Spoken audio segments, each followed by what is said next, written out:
ఈయన so example నేను చెప్తా. ఇప్పుడు అందరికీ ఎట్లుంటుందంటే సో ఒక పని వస్తుంది, వేరే వాళ్ళు వచ్చి చెడగొడతారు అది.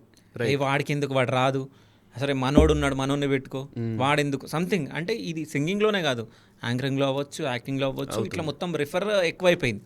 సో మనోడికి భవిష్యత్తు ఇవ్వాలి, వాడేవాడు అని సంథింగ్ ఇట్లనే మాట్లాడతారు కాబట్టి ఓపెన్గా మనం మాట్లాడుతున్నాం. సో ఇట్లా జరిగినాయా, అవి మీ దగ్గరికి వచ్చినాయా? I was very good friend of, అంటే we are still very good friends. మా బ్యాచ్ యాక్చువల్గాను చాలా మంచి ఫ్రెండ్స్ మేము. ఒక టైంలో ఒక రియాలిటీ షో, పేరు తీయమని మాత్రం అడగద్దు, ఓకే, ఒక రియాలిటీ షో, ఏదో సింగింగ్దే అయి ఉంటుంది, ఇంకేది అయి ఉంటుంది, అంతే సింగింగ్ రియాలిటీ షోనే, ఒక సింగింగ్ రియాలిటీ షో. మా బ్యాచ్లో ఉన్న సింగర్స్ అందరు దాంట్లో ఉన్నారు, నేను తప్పితే.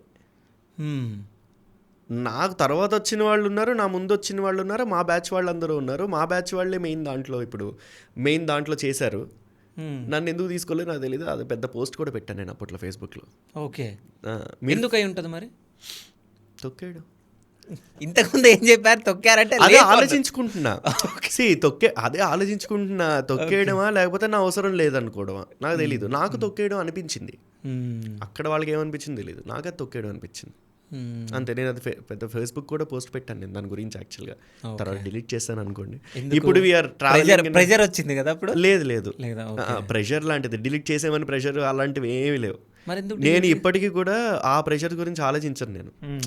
నేను రీసెంట్గా కూడా ఒక వీడియో పెట్టా బ్యాండ్స్ గురించి, వాటి పేమెంట్స్ గురించి, షోస్ గురించి, క్లబ్ ఓనర్స్ ఇస్తున్నారా లేదా వాటి గురించి. నాకు ఒక బ్యాండ్ ఉంది, దాని గురించి కూడా ఒక పెద్ద వీడియో పెట్టాను నేను. నాకు చాలామంది కాల్స్ చేసి తీసే బ్రో అన్నారు, తీయలేదు. అది ఒక 1000 షేర్స్ అంతే వెళ్ళింది ఇప్పటికీ. చాలా అంటే బ్యాండ్స్ మ్యూజిషియన్స్ అందరూ షేర్ చేసుకున్నారు ఒకళ్ళకొకళ్ళు, చాలా వైరల్ అయింది. నాకు ప్రెషర్ వచ్చింది, తీయను నేను. నేను ఒకటి అనుకుని పెట్టాను, ఒక ఉద్దేశం ఉండి పెట్టాను అంటే డెఫినెట్లీ తీయను. అది కరెక్టే అవుతుంది, కరెక్ట్గానే మాట్లాడతాను అనిపిస్తుంది. తప్పు మాట్లాడితే మేబీ నాకు ఆ తర్వాత తెలుస్తుంది.